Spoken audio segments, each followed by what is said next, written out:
And it put things in perspective to me. You know, my goal was always $1 million and I'm going to make it.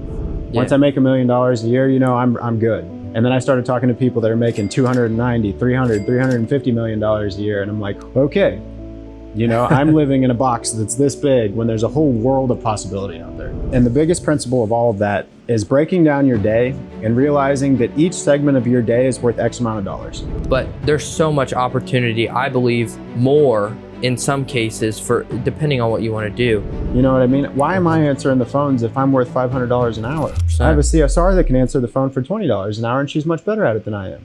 They don't want the brand new Lamborghini, then they also don't want the 1995 Honda Civic.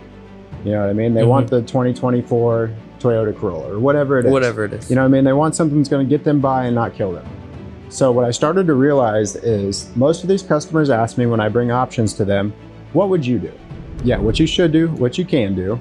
And what you can do is going to have a medium warranty behind it. It's going to replace the actual issue at hand right now and also take care of whatever is causing that issue. And that's what you should do. Right. I want to be driving down the road and a kid points out my logo and says, Mom, look at that logo on that van. Because now my logo is burned into that mother's brain. And the next time something happens, she's gonna be like, okay, who's that dude with the duck and the wrench? Oh yeah, I remember him. I've taken one coin out of these thousands of coins I have here, still sitting in that piggy bank, in that savings account that I know 6 months from now, I'm gonna be able to go withdraw from.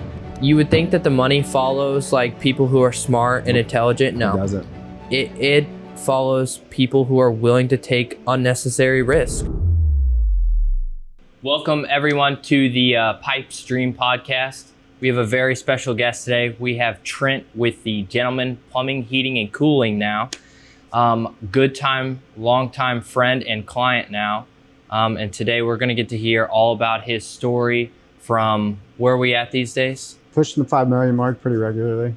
Pushing the 5 million mark pretty regularly, so some pretty awesome stuff. And we just added HVAC to his business. We did, we're about a month into it. About a month in, maybe even 3 weeks. Like it's brand new. So we're just getting everything switched over, which is really cool. Today, I don't want this to be like an advertisement for his coaching and or for my marketing. I just want it to be a great conversation where we can learn about the plumbing industry, get some numbers, and yeah, we'll just kind of dive in here. Awesome, man. Well, thanks, Clinton. I appreciate you having me here with you. And I look forward to just sharing whatever knowledge I do have, you know what I mean? And just helping whoever I can with the little tidbits that I have for people. Yeah, that's amazing. So let's jump in. Tell me, let's hear about your story. I mean, you have such an amazing story, and not that you have to go into all the details of the nitty gritty, but you know, you kind of started from nothing and doing really well just a few years later. Yeah, so I'll give you the cliff notes and I'll just start from the beginning, man. So I grew up in the most not privileged family, like a lot of people's stories are. Especially successful people, you know, there's a lot of people that identify with that. Got into some trouble when I was a kid, kind of running for some traumas and some things that I just, you know, didn't really know how to deal with at the time. Got into drug addiction, got into dealing drugs, in and out of jail, boys' homes, rehabs, multiple different overdoses, you know, just kind of running for myself for quite a while. Yeah. So finally I got to the point where I got incarcerated for an extended period of time. I turned heavily into my faith at that time, got out. After that, realized, you know, I need to stop doing these kind of things. I need to start making a career for myself. So I took on a plumbing job.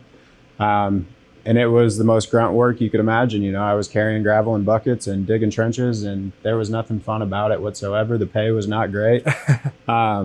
And it was really tough not to turn back to my old ways in that situation because I knew other avenues to where I could make a whole lot more money doing a whole lot less. So during that, I had a little bit of a relapse situation, you know, and I woke up in the hospital and I heard a voice of God just tell me in the back of my head as loud as could be, man, and there's just no mistaking it. You know, I'm not done with you yet. So after that, you know, I got really dedicated into it, got sober. I'm pushing 9 years sober now. Just stuck with the plumbing, you know, really gritted my teeth in it. I was working for quite a few different companies, and I'd get to the point to where I would basically max out my salary with these people. You know, they'd be at a point where like, I can't pay you anymore. You're 23, 24 years old. I can't be paying you $200,000 a year.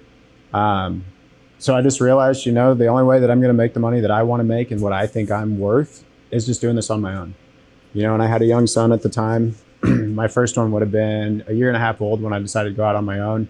And I had a great mentor that really helped me bridge that gap from jumping out of being an employee into being a business owner, and he really pushed me into that situation, and we're still best friends to this day. But he knew what he was getting into when he signed me on. He told me that. He's like, I know you're not long term. I know you're just here until you're ready to go out on your own, and I'm good, and I'm here to support you through that. So I mean, that was a major blessing in my life at that time. So basically I took my last paycheck, took a couple side jobs that I had, the box of tools that I had, paid my rent, bought some food for my family, and hit the ground running from there. And making sure that I was putting out the best quality possible, you know, because being at 7 different companies, I'd seen the whole spectrum of what was possible in a service company and a new construction company. And I seen the goods, the bads, I seen all the things that worked and didn't work in those areas. And I took all of those things and just reverse engineered them into the company that I wanted and into the vision that I wanted as well. And not just from a customer standpoint, but also an employee standpoint too. And I think that's like the major key in most of my success in building this business as an employee-based business and not just a revenue-driving machine. You know, the way our biggest motto is people over profit. And what that means is we focus on the people in every situation, and the profit always comes on the back end. And that motto has gotten us very, very far in the short time. We're pushing 4 years in business now. And really like 2.5 years of actually me doing it serious. You know, the first 1.5 years or so was just me and a couple guys and just paying bills and seeing where we could go with this thing. And then finally, I ran into some other people and went to a couple HVAC and plumbing summits and realized what was actually possible. And it put things in perspective to me. You know, my goal was always $1 million and I'm going to make it. Once I make $1 million a year, you know, I'm good. And then I started talking to people that are making 290, 300, $350 million a year. And I'm like, okay, you know, I'm living in a box that's this big when there's a whole world of possibility out there. Yeah. So I need to broaden my spectrum a little bit. You know what I mean? My new mountain needs to be a little bit taller. Yeah. And that really lit a fire under me, man. And, you know, and that's when I really started to dial in and figure out what my sales process looks like. Because it was working, I just never had anything on paper, you know? Right. I just knew what I did. I knew how I ran every call. You know what I mean? And I knew it worked for me, but then I really started getting into it and breaking it down step by step by step and how I could make this repeatable for the next guy that I'm going to start to train. And that was the biggest catalyst in our business that really helped us take off, was the sales side of things. Yeah. You know, and that means sales with integrity as well. That doesn't mean that I'm selling everybody a whole new system every time I go to their house. Right. You know what I mean? That means doing the right thing no matter what the circumstances are. Yeah. So, I mean, that's a little bit of my background and how I got to the situation I'm in today. And I know a lot of people resonate with that. You know, a lot of us have broken situations in life. And the reality is you can either be a victim to it or you can choose to step up and move past it and use the things that you've learned in your life to help better you. You know, Absolutely. I always had the entrepreneurial spirit. I was just into the wrong things. Yeah, you had the idea of making money and doing it fast and shaking and moving things, but just not the legal route at first. Right, I was making, you know, 30 to 40 grand a week in situations that were going to put me into incarceration for the rest of my life. You know what I mean? Luckily, I kind of dodged a bullet and got caught with a very slim amount compared to what was actually available for them to be able to hem me up on, you know, and that's a huge blessing. And I thank God for that every day. You know, he just needed to teach me the lesson there in that situation and not ruin my entire life. Right. So that I always think back on that, man. And it's like, I always thank God for that blessing. And I thank him for some of the unanswered prayers I had at that time as well, because they did avoid a lot of headache in my life. 100%. Well, let me back up here and dive into, but just because I'm curious, you know, you were saying you've seen such like a fast growth in such a short time. Like you really have. Like it may not feel that way when you're, you know, your mountain is way up here as it should be. But a lot of people get stuck around that $500,000 or million or 2 million and like get stuck. Those are the types of people I talk to all day. But like you kind of like have like flown past that. Like your goal was kind of like 1 million. And then you're like, actually it's 5 million. And now, I mean, we're hopefully going to look well beyond that in the coming years. The sales cycle that you were talking about. Tell us a little bit about that. Why is it so important? What makes it work? And just kind of give us, So the sales thing, like I said, is definitely the biggest catalyst. But I also kind of want to pivot into what you were saying with that and why these people are getting stuck the way they are. And the general consensus of that, and just a little dish to myself here, I do have a business coaching program too. So I see all spectrums. Yeah. And you know what I mean? I recommend you out all the time because I'll be marketing to somebody and I'll send them an extra 30, 60 leads or whatever the case may be, if it's HVAC, plumbing, and like, and they don't have a foundation for it. They don't make any additional money with it. And so I've hooked you up with several clients, and you've been able to transform their business with the exact same marketing. Yep. And so as important as marketing is and getting your foot in the door, more important is like, dude, you don't miss a call, you don't miss a text message lead. No. Like, and they all get handled the same way. All get handled the same. And I don't even have to worry about anything. Like some clients I've got to like check in, make sure they're doing their things. But with like you guys, I'm like, you know, how much can I spend this month? It's like, always coming back to you and say, how do we get to the next step? Yeah, exactly. You know what I mean? Like, it's yes, never this is great, like, but how do we get to the next part? There's never leads falling through the cracks. So that's what I think has been so, it's also made us a dream team because like, I'm like, I handle the marketing and I'm able to focus on that instead of coming to you at the end of the month and being like, you know, you have 13 missed calls and like that's 13 leads. Like, you know, there's an extra 13. And I think you're leaning right into exactly where most of these people's downfalls are, is they don't know how to trust other people. They don't know how to delegate these situations out to realize. So there's a book and it's called Buy Back Your Time. And the biggest principle of all of that is breaking down your day and realizing that each segment of your day is worth X amount of dollars. So if I think I'm worth $500 an hour, why am I spending doing a task that's worth $15 an hour answering phones while also trying to do $500 an hour in sales? It's not possible. I only have a finite amount of time. How do I expand that time to where I have more time in a day than 24 hours? I have to hire people. You know, so most of these people are wasting this 24 hours that they have, and, you know, with sleep and everything else, generally you have about 12, you know, and they're wasting this time because they don't know how to hire out the task that aren't worth the same as what they're worth. You know what I mean? Why am I answering the phones if I'm worth $500 an hour?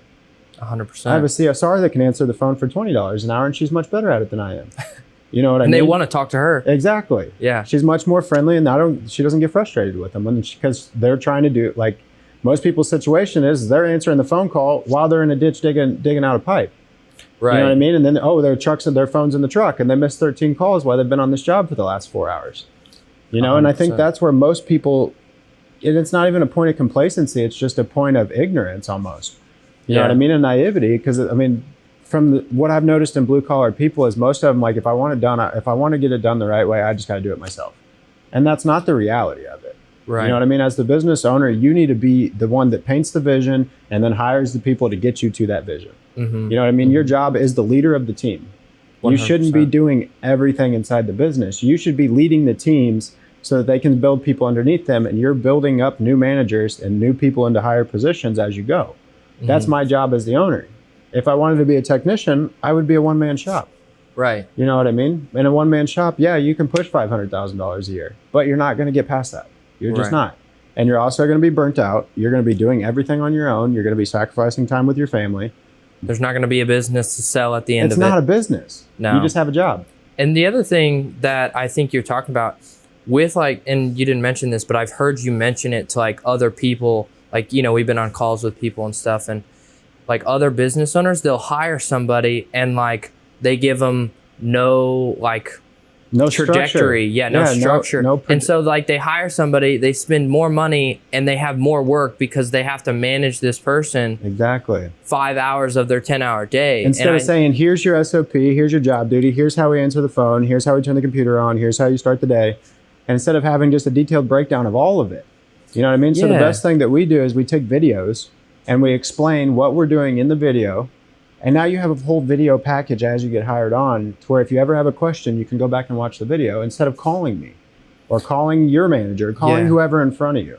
You know what I mean? And if there's ever a question, you have a whole dedicated job duties of what you're responsible for. You know what I mean? If you can meet all those expectations and then you start to take on more, that's how you grow in the company to the next spot. But the biggest thing is having one-on-ones and telling these people, like, and meeting them where they're at as well. You know, my biggest thing is like, okay, what goals do you have in the next 30, 60, 90, 1 year and 5 year goals, personal and professional, because then I can figure out where I best fit in for you. You know what I mean? And where you're going to be the best fit for the company. So with our company, and like we're going back to the people over profit thing, is we do a 3% profit sharing between all of our employees. So you know what I mean? If we break our revenue goal for the month, like we always do, 3% of that total bottom line gets dispersed between all the employees. And I just brought on my excavation manager as a 10% sign-on owner now. Because at the end of the day, the more that I build these guys up and the more responsibility they take on in this company, the more ownership that they're going to take on the field too. I see him and he manages the entire team now. And he doesn't. I don't have to ask him to do it. Yeah. And not just him. I feel like you put so much faith in your office manager. Oh, yeah. She's great. And all of your plumbers. Like I've been on a few of your job sites filming ads and whatnot. And like you just put so much faith in them. You're just like they'll ask you a question. You're like, what would you do? Like, how would you handle it? And like, you're just like you instill them to make those decisions. But that's what leadership is not giving people the answers to the questions, helping them find the answer that they already know. Mm-hmm. You know what I mean? So the best way to coach anybody is ask questions. Yeah. I know the answer, but if I just tell you the answer, you're not going to understand it. Mm-hmm. It's much easier. So we have a method we use in our company called the 1-3-1 rule. And I also learned this from the same person who wrote the book, Dan Martell. And you're going to have one problem, so I have this issue on a job. I have 3 viable solutions that I'm going to come up with that I think will solve this issue. So they're going to come to me. They're going to say, here's the problem. Here's my 3 options that I have. And what I'm going to say as the leader, the owner, whatever your title is, what do you think the best option is? Well, I'm really leaning towards this. Okay, try that. And so once they have this critical thinking skill in them, they stop calling you because they already know I'm not going to tell you because you already know the best answer. Right. You're just trying to get reassurance in it. Mm-hmm. You know what I mean? And if you get to a point where that was the wrong answer, okay, let's go break it back down and let's diagnose the situation and figure out what a better answer is. Yeah. And I think that actually, like before we had even started working together, you had kind of told me, I like to ask about the sales process because I want to make sure that like there is something to market for, right? And I remember you were telling me like, instead of like good, better, best. Yeah. And you can dive into that. And I was like, wow, that's way better than like good, better, best. Yeah. So good, better, best. I mean, it does work and I'm not knocking it on anybody. No, it's great. It works for plenty of my clients, but this is like an upgraded level of it. Yeah. So this is like the golden nugget in all of this. And so good, better, best, there's a psychology behind it to where most humans are always going to tend to pick the middle option. They don't want the brand new Lamborghini, then they also don't want the 1995 Honda Civic. You know what I mean? They want the 2024 Toyota Corolla or whatever it is. Whatever it is. You know what I mean? They want something that's going to get them by and not kill them. So what I started to realize is most of these customers ask me when I bring options to them, what would you do? So I went back and thought about it and I started answering this question before it ever came out. So the way that I break it down is instead of good, we're going to do what you can do. And that's always just going to be, here's how we're going to get this up and running. It's going to have the lowest warranty behind it. But you will be back up in service today. And it's just going to address the immediate issue, not the root cause of all of these things. Mm-hmm. Here's what you can do. Yeah, what you should do, what you can do. And what you can do is going to have a medium warranty behind it. It's going to replace the actual issue at hand right now and also take care of whatever is causing that issue. And that's what you should do. Right. And that's generally what your better option is going to be. What most people tend to pick is that middle option. But I started to reverse engineer it and change it a little bit. And so instead of best option, which is always going to be the full replacement, longest warranties, no headaches, no questions, all new system, I started saying, here's what I would do. Or here's what I do in my own mother's home. Or my grandma's home. Or my grandma's home. Yeah, I've heard them say that a few times. And it works really well, man, because now I've answered the question I knew was coming and I've taken them out of that middle route option. And started to make them understand like, hey, I'm not just trying to sell you a whole new system. I'm trying to make sure you don't ever have to worry about this again. And I can put a great warranty behind it as well. Yeah. And dude, that has been the biggest catalyst, the biggest game changer, whatever wording you want to call it in my sales process. And it makes the conversation so easy. Yeah. You know what I mean? We sit down at the table with Mrs. Smith and it's like, okay, Mrs. Smith, we've already gone over the whole Trust Piggy Bank system and we can get into this in a minute as well. We've already gone through this entire Trust Piggy Bank system and I've already put so many deposits of trust into this piggy bank. It's time for me to withdraw it. So when I sit down at the table and start giving her these options, she already knows what she wants to do because I've led her down that path and it's still her choice. I'm not forcing her into anything. I'm not scheming her. I'm not doing anything. I have educated her so highly that she believes that what I'm going to tell her is the best option for her. And that is the case. You know what I mean? And you can't argue with replacing it all as not the best option because then there's no questions about it. There's no what if, ands, or buts. It's all brand new. And there's a great warranty behind it. Especially here in Kansas City, when I feel like every plumbing job is a 50-year-old cast iron, you know, if not older, right? Yeah. Half of these houses need repiped. Yeah, our average home here in Kansas City is like 1972. Yeah. It's like the median average of homes here. But where I was going with this too is like, once we started answering that question before it ever came up, it's just like Mrs. Smith was just talking to her grandson. You know what I mean? It's not like she's talking to me as a sales rep. She's talking to me as Trent, her friend. You know, she just had Trent, her friend, over to come help her with her plumbing. And this is what he said I needed to do. So I felt like it was the best option. You know, because when you got good, better, best, it's like, okay, I've seen this. You know, then there's no relationship built there. And that's what our sales process really hones in on. And I think that's why it works as well as it does, is because it is solely relationship based. From the second that you answer the phone, which is always going to be the first touch, generally it takes 4 touches to get a sale. The first touch is, well, for digital stuff, the first touch is they see us on Google. They see our reviews. Second touch is they call the office. Third touch is going to be when the technician calls them to let them know they're on their way. You know, and that third touch also encompasses when the technician's at their home. The fourth touch is the way that we present ourselves when we get there. So if you go read anything about the way Chick-fil-A was started, the reason they're so successful is because of their consistency. Doesn't matter what same every time. Doesn't matter what Chick-fil-A you go to in the world. Doesn't matter what time you go there, what season you go there. Does not matter. You get the same quality chicken sandwich. You get the same quality service. You get the same quality waffle fries. It's all exactly the same. And that is what the company has to be able to do from the second the customer sees you online to where they call you, to where your technician shows up, and to where it comes to the time where you guys need to agree upon a solution here. So that consistency with our sales process and building that relationship is so massive, because the sales process starts as soon as your CSR answers the phone. If she doesn't seem happy to serve you or empathetic with your situation, how does that put your technician in a situation when he gets there? The customer already feels a certain way about you. You know, and it's the same thing. So if my CSR is super happy and empathetic, and, you know, and she really just wants to help you and you have a great experience with that, you booked a call, and my technician shows up and he's just grumpy and not happy, you know, it doesn't seem like he wants to be there. Do you really think this customer is going to buy from you? It's not going to happen. They don't trust you. Yeah, it's an uphill battle. Right. So with our sales process, like I said, it starts when the phones get answered. Our technician calls, you know, hey, Mrs. Smith, this is Trent with the Gentleman Plumber. Just letting you know, I'm coming over to look at your leaking toilet today. I've got notes about X, Y, and Z. Is there anything else you want me to know before I can get there so I can be more prepared for this call? Oh, no, that sounds great. I'll see you in a few minutes. Cool. Yeah. So I always park on the curb, never park inside in their actual driveway, because we never know if a vehicle is going to leak oil or anything like that. So we always park on the curb on the street. No smoking in the vans. No smelling like smoke going to a customer's home. I always prefer if you have mints or gum. Always put your booties in your left pocket, your business card in hand, gloves in your pocket. I never walk into tools when I first walk into a customer's home, just because I don't know what I'm walking into yet. Right. You know what I mean? And I don't want to be carrying a dirty tool bag around your home if I'm not going to be doing anything, or if I'm not even to the point where we know what's going on. You know? So like I said, it's just a relationship is how we start.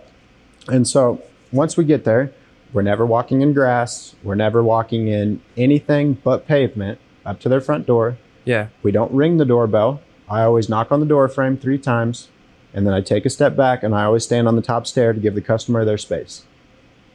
You know, and I'm very, very picky about this, because I know it works. And if you don't follow these steps, the relationship doesn't get built the way I want it to. Yeah. So I always give them their space. You know, hey, Mrs. Smith, this is Trent with the Gentleman Plumber. I'm here to help you today with your toilet, like we talked about. Always ask, do you mind if I come in?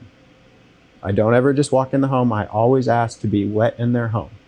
You know, it automatically starts to break that trust barrier down. They know I'm respectful. I mean, we're called the Gentleman Plumber. We have to live up to these things. Such a great name. It is. And so when she allows us into our home, I don't just jump right into, hey, let's go look at your toilet. I find one key piece in their home that I can start building a connection on. I don't care if it's a signed football on the wall, or I like the way their house is painted, whatever it is. I find something that we can meet common ground on. Yeah, just being human. Exactly. So we open the conversation with something that has nothing to do about the stressful point that they have going on right now. Because, I mean, let's just face it, Clinton, nobody wants to call me. It's not a, no it's one not wants a to happy call their plumber. Right. No, it's true. You know, and if I'm there and I'm just like, let's get down to business right away. Yeah, where's the relationship in that? It feels like it's a job instead of like a, you know what I mean? Exactly. And a lot of the time, what you got to realize is you almost got to be a counselor and therapist to these people too.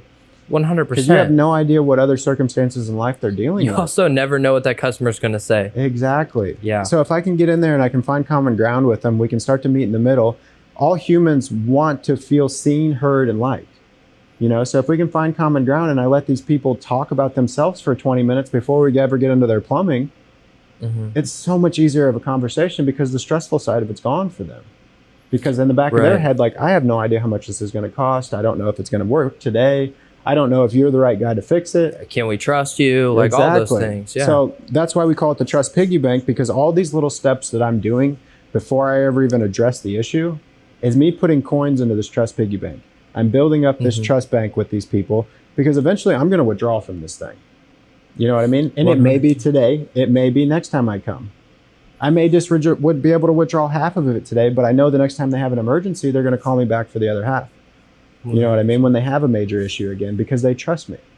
So as I'm getting into all these things, I'm having just simple conversations with the people. I'm asking them questions about themselves. If you ask, it's the same psychology with anybody. If you ask people questions about themselves, they can talk about it all day. Yeah. Because they want to be seen. They want to be heard. People do business with people they like. Exactly. And I live by that. And the best way to get somebody to like you is let them talk about themselves. And see and show genuine interest. Yeah. I'm not going to sit over here and try to overtalk them about my life. I want to know about them. You know what I mean? Because then at the same time, I'm also analyzing the things they're telling me to understand where they buy from, what their buying habits are, what their current situations are, and how are these people receptive to anything when I try to tell them something that they don't agree with? You know what I mean? And how open to education in this call are they going to be? I don't want to badger somebody with plumbing terms if they're not open to it. Right. If they're just like, fix it. Right. Like, I want my water on. Exactly. I'm not going to sit here and waste my time or theirs trying to explain to them every little step of the process and how everything in their home works. Do I want to be able to do that? Yes. Ideally, I want to have Mrs. Smith right here next to me as I walk through her home and I show her how everything coexists with each other. Right. So anyways, once we get to that point, I always just break the conversation and be like, okay, so let's go ahead and take a look at what you called me for today. Always let them show me the problem. You know what I mean? If the problem's upstairs, okay, great. Let's go take a look at your toilet. So she shows me the issue. Most technicians, when you look at it, you can automatically say, okay, it's going to need a fill valve. It's going to need a new wax ring, whatever it may be. But that is the crucial problem where most people fail, because they automatically say, okay, I'm going to fix this fill valve. It's going to be 200 and something bucks. Let me go get my stuff and let's get going. But they missed out on the entire system investigation. So with this trust piggy bank, as I'm walking through their home, she's going to show me the issue. And then I'm going to ask her, okay, Mrs. Smith, I need to get a better understanding of how your plumbing system works in this home, just so that I make sure if something happens, I know how to immediately address it. And I'm not running around your home searching for something. Right. Do you mind taking me? Go ahead. No, I was just going to say, like, I think a huge part of this is like a lot of plumbers will like start work and then like not realize how the whole system works or make a mistake. And then, so they basically start a work telling the customer it's 250 bucks or 400 bucks or whatever the case may be. Customer agrees, they get the sale or whatever. And then they're like, oh, actually, I have to add on $1,200 and then because the build starts building and building and building. And guess where your trust goes? Right down the drain. Negative connotation. Every single deposit you put in that bank is now gone. Yeah. But you get in front of that. Exactly. So like I said, I took every problem I've ever had in a plumbing business and I reverse engineered it. I've had mentors along the way too that kind of help define this process. But where I was going with that is I always ask Mrs. Smith, and this is always one of the biggest things that I notice in my technicians as well when they first come on, is, well, I don't want to go around their house just looking for stuff to fix. We have to change that mindset to how can I better serve this customer? The best way I can serve this customer is to take an entire look at everything that's going on in the home, address the issues that need to be addressed right now, build a better game plan to make sure that these things don't happen again, and also find all the things that they don't know about. You know what I mean? The worst thing that something can happen is in a situation is, let's say we go to fix the toilet and she calls another plumber a week later because she has a leak in her basement, which was happening when I was there. And she tells the other plumber, well, why didn't Trent notice that? Now, how do I look? I look like I wasn't there to serve her. Right. You know what I mean? So, I mean, we go through the home and I always ask them, can I see the rest of the plumbing system so I have a total understanding of what's going on? I always want to see where the main water shutoff is. I always want to test the water pressure in the home, make sure everything's functioning the way that it needs to be. And if people start asking questions, I just tell them like, hey, look, all of these things coexist with each other. I want to make sure, same way as when you go to the doctor. They test everything inside of you to make sure that all the systems are working with each other properly. Because if one chain in this whole loop is broken, it's just going to trickle all the way down. You know what I mean? If your water pressure is too high, that makes sense as to why your fill valve's starting to go bad. Now your shower's starting to leak, and now your faucets are starting to drip. But most people will come in and just change the cartridges and never address the root issue because they didn't take the time to fully explain and understand how this customer's home works. So I take the customer on this entire walkthrough with me, and I point things out as I go, and I explain how they work. Because most customers are naive to how their home works.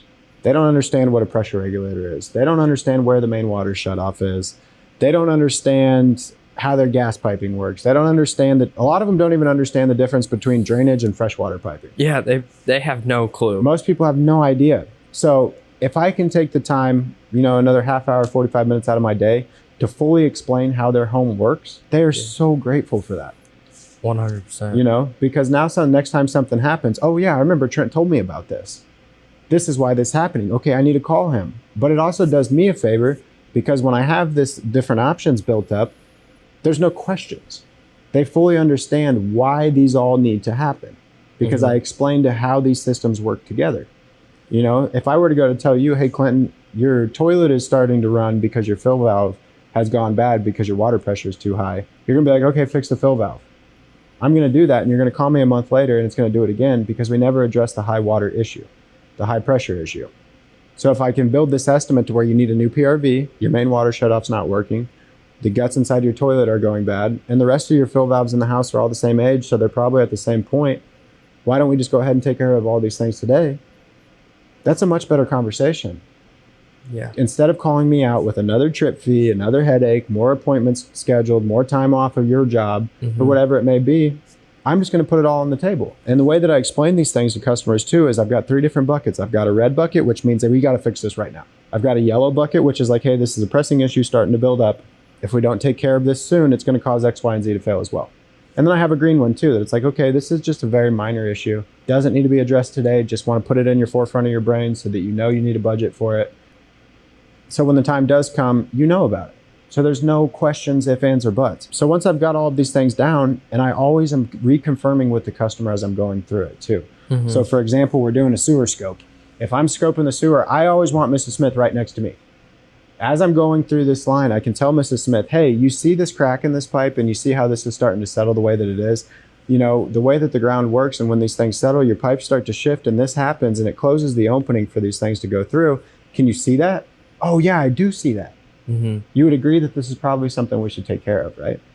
Oh yeah. I can totally understand that. I see it.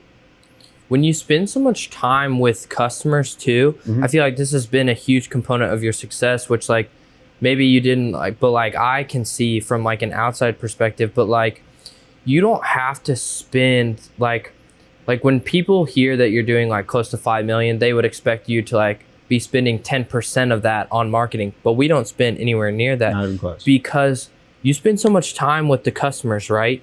And like they call you back. And like, well, on top of that, they tell your friends. They tell their friends. And like, with the system, your close rate is insane. Oh, insane. And like you were saying, like marketing is great, right? Get your foot in the door, it gets you at the top of Google, people see you, people click, people call you, right? Right. But like you're building a real database, like a real company that's like, it would grow without the marketing, right? The marketing's great, brings people in, but like you guys already have customers coming back weekly, telling other people about you. And I think that's because like they don't like, a lot of people will like call a plumbing company, they'll come out, fix that small issue, have more issues and forget who they called. Yeah. That never happens with you. We want to be memorable, man. Dude, you're so memorable. And that's why when we went through and rebranded everything, it was like, well, why are you doing this? It was like, because I want to stick out more. I want to be driving down the road and a kid points out my logo and says, Mom, look at that logo on that van. Because now my logo is burned into that mother's brain. And the next time something happens, she's going to be like, okay, who's that dude with the duck and the wrench? Oh yeah, I remember him. Yeah. You know what I mean? Or like if you've been to their home, like they'll remember you. It's so, and like a generic, like a lot of people I talk to, it's like last name plumbing, you know what I mean? Yeah. And so like, and that's where we were. And it's great. Yeah. It really is. Like you can be successful without it 100%, but it definitely will speed up your success to have like a nice, Well, it'll speed it up and it'll also memorable extend brand. it. Oh, It'll definitely. put the longevity of where you're going to have an actual skin in the game for a lot longer, you know? 1000%. Because what happens when I die? It's still going to have the same name? It's the business isn't reliant on you. Exactly. You know what And I that mean? was You a don't big have that reason- one-man show syndrome. And that was a big reason why we switched the name in the first place too, is so that the employees have more ownership of this business. You know what I mean? How are they going to be an owner of my initials? But they can be an owner of the Gentleman Plumber. You know what I mean? Yeah. And they can feel like this is theirs too. So back where I was going with the whole sales process side of things. So once we've got all of these things built up, and I've been reconfirming with the customer as I go through these things so they understand why it needs to be repaired, by the time I go sit down at the table, it's not even a closing. It's not a close. Yeah. It's just what option works best for you guys. You know what I mean? And most of the time when I answer the question before it ever comes up, Mrs. Smith is like, okay, well, let's just do this one. You know, and then at that point, it's not even like a numbers game. It's just figuring out how we can financially make this work.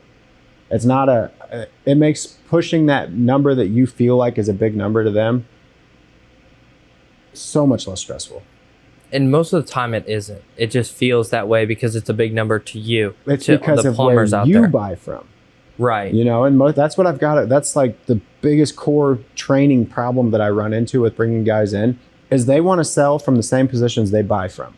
And what I mean by that is if a customer wants to shop at Walmart, I'm not going to give them Target options. Mm-hmm. Does that make sense? Yeah. Because they want they want Walmart. That's how they buy. They buy from cheap, quick, I just want it fixed. And if that's how you normally fix things, how are you going to feel confident pitching these full, new, shiny objects to these customers?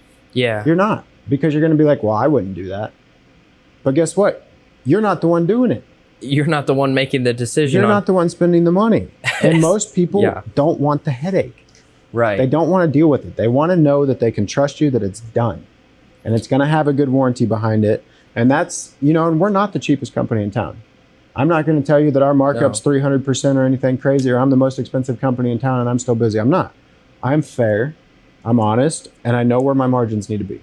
And I provide a great quality product to these customers. And the reason that I need to charge what I need to charge is because the warranties are so good that we offer. I want to be in business to honor those warranties if something were to ever happen in 10 years. And for me to be in business, I have to charge this. You know, I can't go any lower than that if you guys still want to be able to call me in 10 years from now when your kids have a problem. Right. You know what I mean? And they don't even own the home anymore. Their kids do. So, I mean, going back through and training your employees instead of just getting frustrated with them and understanding where their psychology is one of the most crucial things you can do. Yeah. And you have to stop assuming that everybody thinks like you. They don't.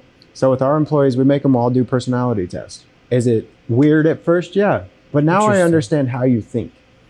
Interesting. So tell me more about that. Yeah, so there's a DISC test. assessment. I love that.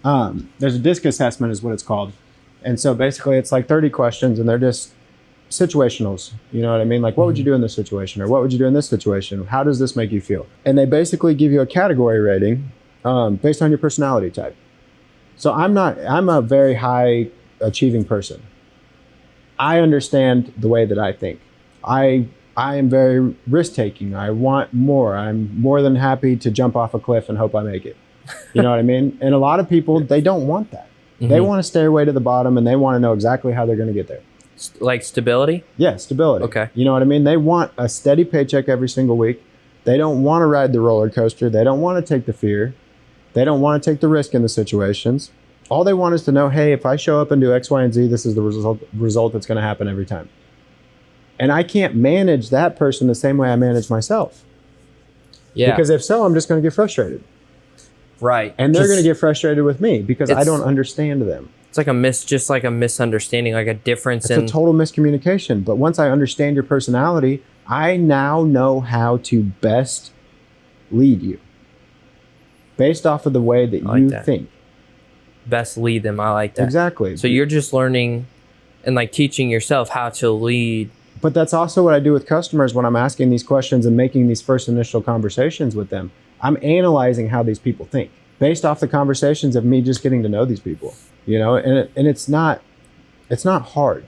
You know what I mean? You can always tell when a person is reserved or versus a person that's very risk-taking. It's very quick to tell. and you can just ask them questions about themselves. Yeah, You know can what I figure mean? it out pretty quick. Exactly. And if I know somebody's very reserved and wants stability and wants no more questions and no more headaches, I already know in the back of my head, like, okay, this person's probably going to want to go with a full repair. Just get it done. Don't have to think about it again. Yeah. Versus the risk-taking guy that's like, okay, I just want it fixed for now. You know what I mean? Just get it fixed, get it up and going, and get out on your way. Yeah. You know what I mean? I've got other things to do. Exactly. And Yeah. it's so much easier to get on the same level as these people. And I think when you guys see eye to eye is when there is no confusion, there's no conflict, and then there is no close. I always tell my guys, like, you're in the best sales position you could ever imagine to be in any market, because you're not selling somebody something they don't need. They have a problem, you have a solution. It's pretty simple. How do we meet in the middle? It's like you said, nobody really wants to call a plumber, right? No, they don't. And it's not the most But enjoyable you have to be thing. aware of that before you ever go to their house. 100%. And you also have to be aware of whatever past situations they've had with plumbers, whatever stereotypes they've heard about plumbers, other horror stories their friends have told them about plumbers. You're facing all of those things before you ever even show up. Yeah, I think it's crazy. I think like 2 of 3 people, I think it's like mechanics are like the most untrusted, and I think plumbers are like Right under it. yeah, they're like right under Some it. of the stories I have people tell me, and it's just like, seriously? It's like no wonder you called us. Right. You know what I mean? Like, I've heard stories about people watching video footage of somebody else's house, of their sewer line, right in front of them. A cut, like the just to sell a new job. And I'll go back and camera the job after them, and it's like, I'm showing you your sewer in real time. There's absolutely nothing wrong with this. Well, he showed me X, Y, and Z at this footage. I'm like, I'm showing it to you right here, dude. That's not what's going on. That's terrible. It happens. All the time, I think. It does. It really does, man. And you have to be aware of those things too going into that, and have thick enough skin to realize, and the discernment to realize, is like, these people don't not like me. They don't like the situation that they're in. I need to be the one to be able to talk them off the edge, bridge the gap, and make them have a new understanding of what a plumber can do for you. You know what I mean? Because I am here to serve you. Once you change the word sell to serve, it completely changes everything. I'm not here to sell you anything. Right. I'm going to figure out how I can best serve you in this situation. You know? Yeah. How do you unlock that mentally? Like, because I know you've done it for yourself, right? And maybe it was easier for you because you have this outgoing risk taking. Like, you always knew you wanted to do more, but how do you teach that to an employee who's maybe, grew up where money's tight, where things aren't, it's not easy for them to serve or to view it that way, but that's really what we're doing, right? Yeah. So this is very, very crucial in any leadership situation. You have to understand what these people are emotionally tied to, and how you can emotionally tie the goals that they want for themselves into something that matters tangibly in their life. And what I mean by that is, so we do this thing called the Road to 100,000 with all of our younger guys. We've got guys coming in 23, 24, 25 years old. If I tell you, look, I'm going to help you make $100,000 this year, and that's all I tell you, how driven are you going to be by that? It's like 100 grand's great, But if I tell you, okay, well, what could 100 grand change in your situation? Well, I want to have a family. I want to buy a house. I want to do this. I want to do that. Okay, cool. Now I can actually start helping you break down tangible goals that we can do with this $100,000. Right. How do we get to this 100 grand? Oh, I need to sell 30 water heaters in a month. How do I sell 30 water heaters in a month? I follow the sales process and better serve each customer I go to, and help them understand if their water heater needs to be replaced, it's outdated, or whatever's coming. Mm-hmm. You know what I mean? Makes them buy into That's not exactly only it. your sales process, but You're buying into them, though. yeah, You're buying into that young guy. Like, yes, 100 grand sounds great, but if 100 grand, so for example, I've got one guy, and I asked him the exact same question. So 100 grand, dude, what would that change for you? Oh, I can start a family. Boom. Wow. That's the emotional tie I need right there. Now I can start backtracking all of your goals based off of this. yeah, And in every situation where you call me and you're saying, hey, I'm really frustrated by X, Y, and Z. Okay, well, how is this getting you closer to your goal? You know what I mean? If you give up right now and you say, I want to quit and I don't like this anymore, how is this getting you closer to your goal of starting a family? Oh, well, it's really not. Or if their sales go down even. And this is a great way to be able to have these conversations with people, instead of saying, hey, you're not meeting your margins. You're not meeting your margins. You're not meeting just your like margins. yell at, like pulling somebody into your office and screaming Exactly. at them because they're, you know what I mean? You're not selling, dude. You're not selling. Why are we not selling? But That's not what you want. Exactly. I can backtrack and say, okay, man, so we're really down on numbers this month. What do you think that's what the what the root of that is? Oh, well, it's the customers. It's not the customers, I promise you. What are we doing? I'll go back and look at their estimates, and there's only one option. It's like, you're not following the sales process, dude. And you're not meeting your paychecks aren't meeting up to where you need to be for the goals you told me that you are working towards. If you want to start this family, you want to buy this house, guess what? It starts in every single call.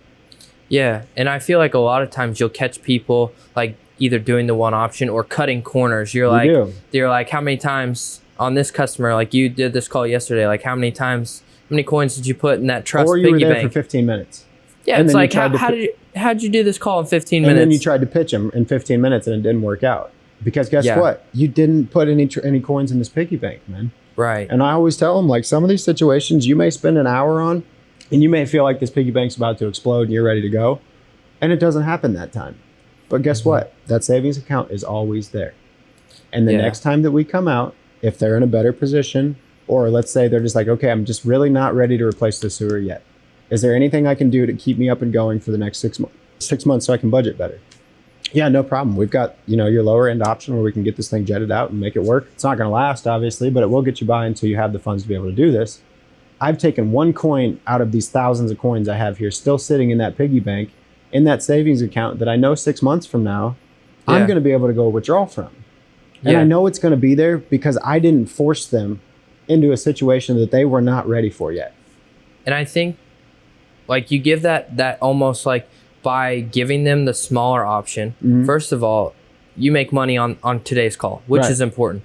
But also, like, you're now the hero. Like, you're like, hey, this is a red, yellow issue. This is going to need to be replaced. Right. And they can start to mentally prepare for that and sell themselves and save up over the next 5-6 months to replace this old sewer line. Right. And like you're ready to cash in because you helped them and you were the hero for today and you got them down the road. But you're also not super money hungry to where you have that commission breath is what I call it. Commission breath. Yeah. I've never heard that. I love that. Well, dude, a lot of customers can feel it because a lot of these companies, so we're going to backtrack a little bit more back to like our employee benefits. So I give all my employees anywhere from $1,000 to $1,200 base pay every single week. Doesn't matter if they sell $1 or $1 million. They're still getting $1,200 or $1,000 to $1,200 no matter what. Wow. And then they get their commission structure, and every employee's commission structure is different based off of their knowledge, their ability to sell, their skill set, whatever it may be in the circumstance. But that base pay takes that commission breath away. And what I mean by that is when I put somebody on strict commission, the moral boundary gets very blurred because now I have to hunt to kill. If I don't kill, I don't eat. Does that make sense? Yeah. But when I put them on this base pay, they know there's always food on the table. Very livable wage. Exactly. By the way, here in Kansas City, it may vary, but like, $4,000 or almost $5,000 a month. It's $62,000 a year, basically. Super livable. Right. You know what I mean? And for somebody that's 23, 24, 25 years old in a situation where they're coming up in the trades, it makes it attractive. Because now I can at least support myself. I have more money than most of my friends do at this age. I don't have any college debt. I don't owe anybody any money that I don't have to get into a job that's not making me enough to actually pay these debts off. And I still have an uncappable limit. You know what I mean? I can take this as far as I want because I have this commission structure in place too. You know what I mean? Yeah. And if I follow that sales process, my $1,200 could be $4,000 a week. Yeah. And it's crazy to me. I see stuff online where it's like blue collar versus college, and you see the things and they're like, oh, initially the blue collar people beat the non-college people out the gate, but they catch them around 40. I don't think that's true. I don't believe that at all. Definitely not in your company. I think that, like, I'm not saying that like ditch college is bad, but like your guys do great. They're, you know what I mean? They're making more than I believe people out of college. I've got a 25-year-old making about 127 to 128K a year. Yeah. I like the average college person is not catching them. No. Just not possible. And he's a very driven young man, and I see a lot of myself in him, and he's so much further ahead than I was at that age. Like mentally at least and mature wise. And it's great just to watch these people come to me and say, dude, you have positively changed my life. You know what I mean? I needed guidance from somebody like you in my life, and I'm appreciative. That is so much more satisfying to me than any revenue number I've ever hit, is watching these people under me meet their goals while helping me meet mine. Yeah, and you guys have such a great company culture. Yeah, and that's another thing that I had like on the forefront of my mind to talk about today that I see lacking in a lot of companies, man. And it's literally the root of my entire company, my coaching business. So my coaching business, and I started this before all the current events have happened too. So don't knock me too much on the name. But making the trades great again. So I started to notice like we're at a huge deficit in the trades in the next 10 years. You know, there is so many people retiring and nobody is taking their spots. And I started thinking about it. Why would you? Why am I going to be a 19-year-old kid, 18-year-old kid that I want to come dig ditches for $17, $18 an hour for a guy who yells at me and does not appreciate me at all? Yeah, and treat you like shit. Yeah. I did it, but I didn't have any choice.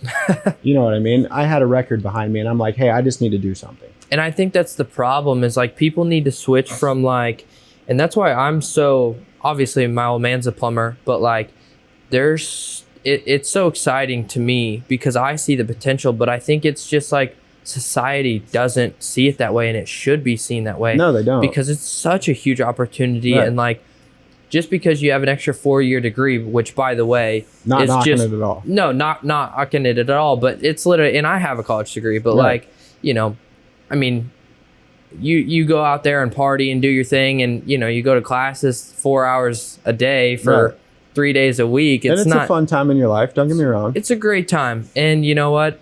I needed that time to mature. And I think a lot of people do. But there's so much opportunity, I believe, more in some cases for depending on what you want to do. But like, I just think society has an unfair representation of like what blue collar is and like you know, what Quentin, plumbing can do for you. 100%. And from the outside's looking in, that's a really easy analysis of the situation. But when you dive deeper into it, you have to understand the framework of why we're in this position in the first place. And it's because of that. I've got 18, 19-year-old kids and I'm offering them $17 or $18 an hour, and I'm going to yell at them and not teach them anything and not really help them and just be a hard ass on them consistently and not really care about the individual themselves. So where we're finding this lack in the trades and the labor shortage and everything is because of that. So when I started this coaching business, it's called Making the Trades Great Again. And the whole idea about it is starting from the top down, because everything rises and falls on the leadership. The bottleneck in any business is always the top. So if I can make these companies great companies to work for, and these business owners great leaders in their business, everybody's going to want to come work for them. And it's the same thing I've done in my company. I don't put out hiring ads or anything. I only take referrals. You know what I mean? I'm not out looking constantly for people. I'm letting people look for me. And you know why that is because the reputation I've built. Mm-hmm. And so if it all trickles down and I have this new standard of what it looks like to be employed as a plumber, and everybody's wanting to come work for me, what's that make all these other shops do? Yeah. They have to raise their standard. You literally have a depth chart. Like you have people waiting. You know what I mean? Dude, I have calls every day about people wanting a job. You and I often talk about, okay, like what's the call volume needed to take somebody on? Because like, you're always like, oh, maybe, you know what I mean? Like, does it make sense at this time? Right. And so I feel like having a depth chart also makes your employees knowingly like want to compete. They have a valuable spot, man. They feel happy to buy into you, to the company, and they're happy to work there. You know what I mean? And they represent the name on the back of their hoodie, jacket, whatever it is, as if it's their own, because they know their spot in this season on this team is not necessarily permanent. You know what I mean? Because they know they have all these people lined up behind them. If they don't want to be a part of this team, I've got somebody else. Mm-hmm. You know what I mean? I want you here. I want you to succeed. I want you to push the way that I want to push you. But if you don't want to do it, somebody else will. You know what I mean? And that is a beautiful spot to be at, because I hear and that's another major complaint I hear in company and clients is, well, I can't find any good help. There's no good help. There's no good help. It's like, no, you suck. It's not that there's not good help and the next generation doesn't want to work. They don't want to work for an asshole, dude. Right. They don't want to work for a company where they don't see their future and their vision. I've noticed with the young guys, if I can paint a very clear vision to them and where their role is in this company and how they benefit us on a daily basis, they want to work. I promise you they do. Mm-hmm. They're just not dumb. They realize that I don't need to go work this dead-end job because McDonald's is hiring at $20 an hour. Is there any real career growth there? No. But if I can paint this picture of what their life looks like in the next 10 years and how I'm going to help them get there and support them fully in that, and see what I'm doing in my life and live as an example of that, it's so much easier to build a great culture behind it. Yeah. And I think that like, for me, like looking from the outside in, like, why would you want to go work for somebody who's like, especially now, like, I feel like a lot of people really want that stability that we've talked about. Right. Like, why would I want to go work for somebody who like is super busy one week and then dead the next because he can't answer his phone, or like, you know, yells at me because I did something wrong, when or micromanages. Yeah. Or, you know, didn't explain how to properly diagnose something. Right. I lose a job, or whatever the case may be. And then gets mad at you because it gets messed up. Yeah, there's literally 2 or 3 dozen scenarios, and like none of which are the employee's fault, but guess who gets blamed? The employee. Right. And who wants to work for somebody where all you do is get berated all day? And you can ask any of the guys who work for me, dude, I don't micromanage at all. My mentality is you guys are all grown men, you should act like it. Yeah. And guess what? If you give people the leash to build something, a lot of the time they go ahead and do the right thing. When I'm micromanaging people is when I notice that people start to overthink every situation, and then they start to slip up and start making mistakes. If I just trust them to know that, hey, I hired you for a reason. I trusted your skill set then. I trust you now. I trust you're going to make the best possible decision in this situation for the circumstance, and we're going to get the best outcome from it. That has been so much better than me trying to force my will on people. No doubt. And like, I've been on a few of these jobs, and like you'll be there and like I mean, you know better than anyone, you're the business owner, how to do something or what should be done. But like, I would literally watch some of those younger guys, like I can't remember who was doing what, but like they would ask each other like, hey, what would you do here? Like, oh, I didn't expect this. Why does this turn here? Right. Whatever the case may be. And like, they just handled it like in-house. Like, exactly. They had like a council meeting without you, even though you were right there. Right. And think about how much more free time that helps me as the owner to continue to build this business instead of backtracking and trying to put out every single fire, dude. You got to teach these people to be firefighters. Yeah. You know what I mean? Because the world's always on fire. In plumbing, everything's on fire all the time. But our job is to come put them out. Yeah. And if I'm the one putting everybody else's fire out, how am I ever pushing this business to the next level? I'm not, because I don't have the capacity to do so. I also don't have the capacity to show up at home as a good father, a good husband. I don't have the capacity to show up in my community as a good community member, because I'm so focused in this one little tiny area that's taking all of my attention. Right. And I feel like not having to constantly babysit employees is what we talked about a long time ago, right, which is so valuable. But even more than that, that makes every dollar we spend with marketing, or all your efforts in the marketing realm, work, because you're able to schedule out. Like, I mean, your sewer and your dig stuff is booked out a few weeks, but like, as far as service calls go, like, we know fresh service calls are going to constantly come in, and you're able to schedule those, and like, you just don't miss any. Yeah, like, well, there's no leads slipping through the cracks. We can have same day availability because we know we're following the system. And when somebody calls, they want it fixed right now. And that's what is so frustrating to me, is like, I have plumbers who like, they're great clients. And, you know, we still, honestly, like, we have great relationships. We have great success together. But they're a plumber that books 2 weeks out or 3 weeks out. Right. And for an emergency. Yeah, for an emergency. And they get some jobs, don't get me wrong. I mean, marketing gets your foot in the door, but ultimately, like, you sell yourself. 100%. But like, being able to, you land do you know what percentage of leads you land that we convert from a call to a from booked like appointment? Just a phone call to like either a booked appointment or a sold job? I know the booked appointment's got to be 80-90%. It's up there. But the other thing too, I want all the other business owners to really think about too, is how much time they waste on tire kickers. How much time are you wasting on somebody that's price shopping because your CSR didn't ask the right questions before you ever booked the call? So what we do in our company, and this is the only reason that our booking rate would be under 100%, is we ask, or a lot of customers will ask us, hey, do you have a quote for this? No, we don't provide quotes over the phone. And that is the number one automatic funnel question that tells me what this person wants. Because if they just want a quote over the phone, they don't care about what we have to offer. They don't care about knowing us. They don't care about our service. We are strictly a numerical value to them. Yeah. And I don't want that.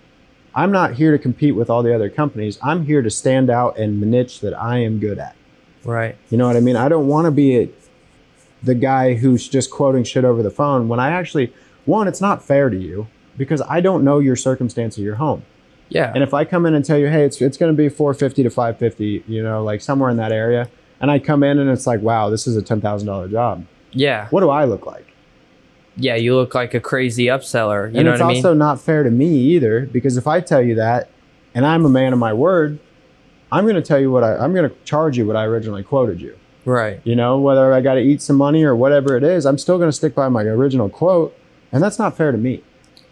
It's not. And to kind of really emphasize like what you're saying, like you're basically asking somebody to spend hundreds or like thousands of dollars with zero reason why they should pick you. You've given that customer Exactly. zero value. Like marketing is great at getting your foot in the door, and that's, you know, my job and what I do well. But like what I tell guys all the time is like you can't quote over the phone. No. You just ask somebody to, like, I've literally heard $3,000, $4,000, $6,000 quotes just on a 2-minute phone call. Yeah. I'm like, that customer is not going to go with you, even if it's $1,000 cheaper than somebody else, Right. because they have zero value from you. They don't trust you at all. They have no idea who you are.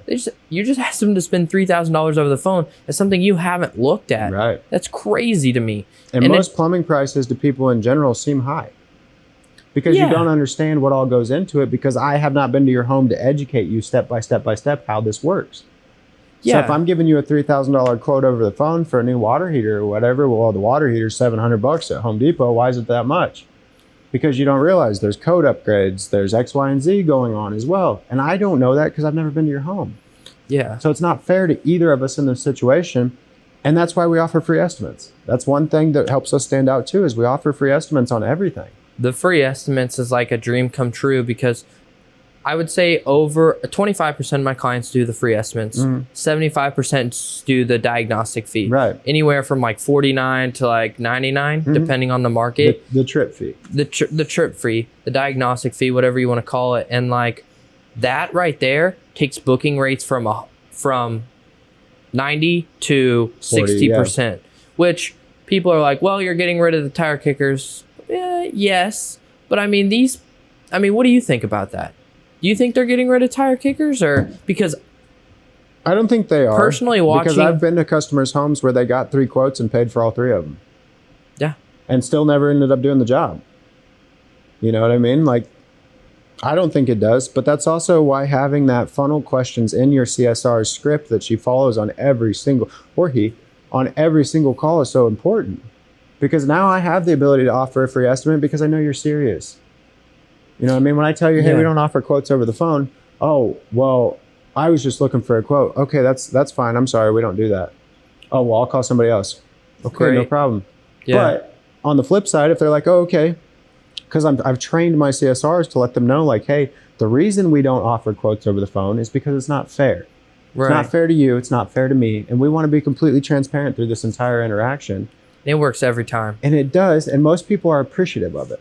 Oh, yeah, you guys offer free estimates. When can you come out and take a look? Oh, we could be there between 2 and 4 today. Great. I will be there. And that automatically starts building up that trust piggy bank that we're talking about through touch number 1. You know what I mean? I've already started to build up my reputation before I'm even just touch number 2. Right. And plus, saves a little money on the LSA bill. Right. You know what I mean? Because you're not paying for leads. Because if you give price over the phone, you have to pay for the lead. And like you're like, free estimate will come out. And like the percentage of people that aren't okay with a free estimate is astoundingly lower than I thought. It is. People are so happy. They're like, you're going to come look at it for free? And the best part is, well, anybody, you say the word free to them, they're like, okay, yeah, let me get it. Doesn't matter what it is. Even if it's, hey, I'll give you a free piece of candy. Like, okay, cool. Yeah. The word free in the back of any human's mind, especially in America, is like, something's free? What? Great. Yeah. But the best part is this too, especially if it's like a service issue or anything like that. If we come out and give a free estimate, you have a problem. I have a solution right here in front of you. I'm already at your home. What else is there to it? We just need to figure out what the best option is. You know what I mean? And it already has me in your door. You know, so, and most people, let's just think about it. We live in a world of convenience. Why would I want to schedule another estimate, call another plumber, deal with this whole interaction again? That's so key. He's already here. So key.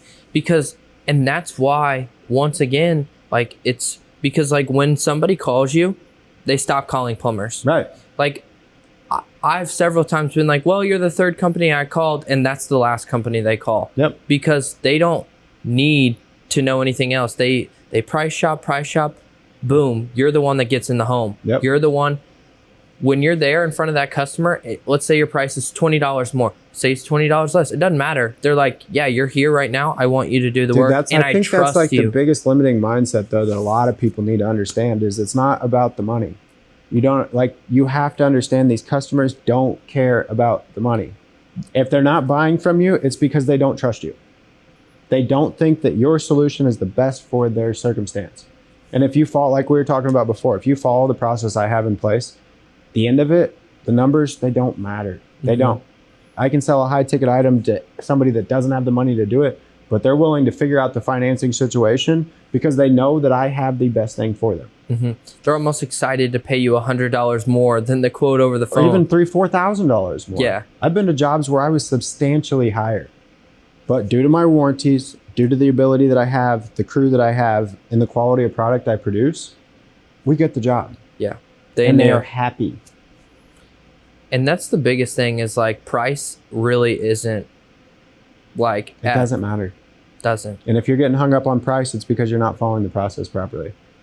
And that's something that's so important to plumbing, right? But it's important to everything. It is. I mean, think about gas stations. They charge for convenience. And I don't even look at the price of gas. If I need gas, I just stop. Yeah. You know what I mean? I'm not going to go 5 miles down the road because it's 30 cents cheaper. Yeah. I'm going to stop right here because my car says I need gas. And you know what's crazy? I started charging more in my agency, and I saw that more people said yes because they perceived me as a higher value item.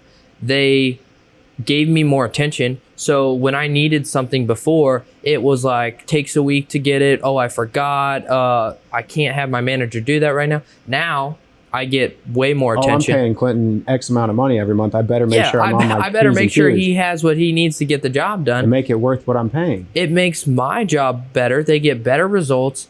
And somehow by charging the client more for the exact same service, everything's better. It is. As far as results, my pocket's better, their pocket's better, because also they don't let leads fall through the cracks. Right, because they know that they are paying for the service. It almost makes them more committed to the marketing. It does. And that goes for anything too. You know, a lot of these guys you see on the internet, they want to talk about sales objections. This objection, how do we handle this objection? Dude, I don't have objections. Same for me. And I think our sales process is different businesses. Right. But like I get to the call and I'm like, so you pretty much ready to rock and roll? And they're like, yeah. Like when do we start? They are or they aren't. You Yeah. know? And some objections you're not able to work through them. You know what I mean? If somebody's in a cash flow situation where it simply does not make sense right now for them to do it, that's okay. I am still here. 100%. And I am still the guy who did not force you, push you, didn't try to make your no a yes 5 million times. I'm the guy that was just like, okay, no problem. Well, when you need me, I'm here. And for clients on both ends, like I would tell people like, hey man, like I'll be honest with you, like I could have sold them on marketing, right? They were there, they thought they needed the marketing, and I'm like, I'll be honest with you, dude, you're a single man show, you're running 40, 50 calls. I was like, I don't think you need me right now. I was like, because you're not going to serve them best in their situation. No, and I think I've turned several of those guys over to you, and 5-6 months down the road, they're like, got 2-3 plumbers, consistency's there, and they're ready for, because I think of marketing like gasoline. Like I'm like, okay, they've got a fire going, let's pour some gasoline. Right, but what happens when you pour fire on a dead piece of wood? On a wet piece of wood. Well, what if you pour gasoline on just a pile of wood? Yeah. Nothing happens. Nothing happens. It's just more wet. No but doubt. if you've already got kindlings and a fire moving, and you have the structure to keep feeding this fire, it makes more sense. And I think that's what makes your plumbing business so successful, is it's just like, you know, make sure everybody gets back and dump more gasoline. I mean, that's what we've been doing. And I think we can go into this for a little bit too. I don't think most people, when they get into it, especially blue collar guys. So like the typical blue collar story is I was a great technician. I got tired of it. I decided to start my own business. I'm still a great technician, but I have no idea about anything about business. And you ask them like, okay, well, what's your process? I don't have one. Well, how do you handle this? I don't have one. What system do you use? I don't have one. It's literally... So it's like, 80% of the plumbing business owners I talk to every day. But that's why you get stuck.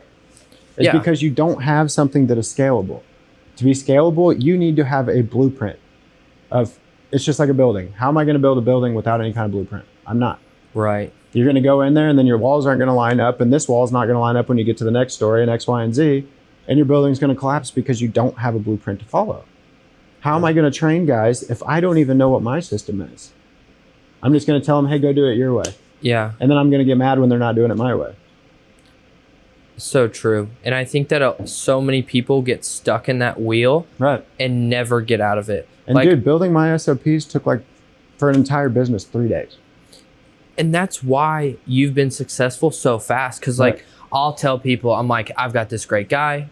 You should definitely use him. He went from basically 0 to essentially $5 million business in what, 3-4 years? 4 years. 4.5, something like that.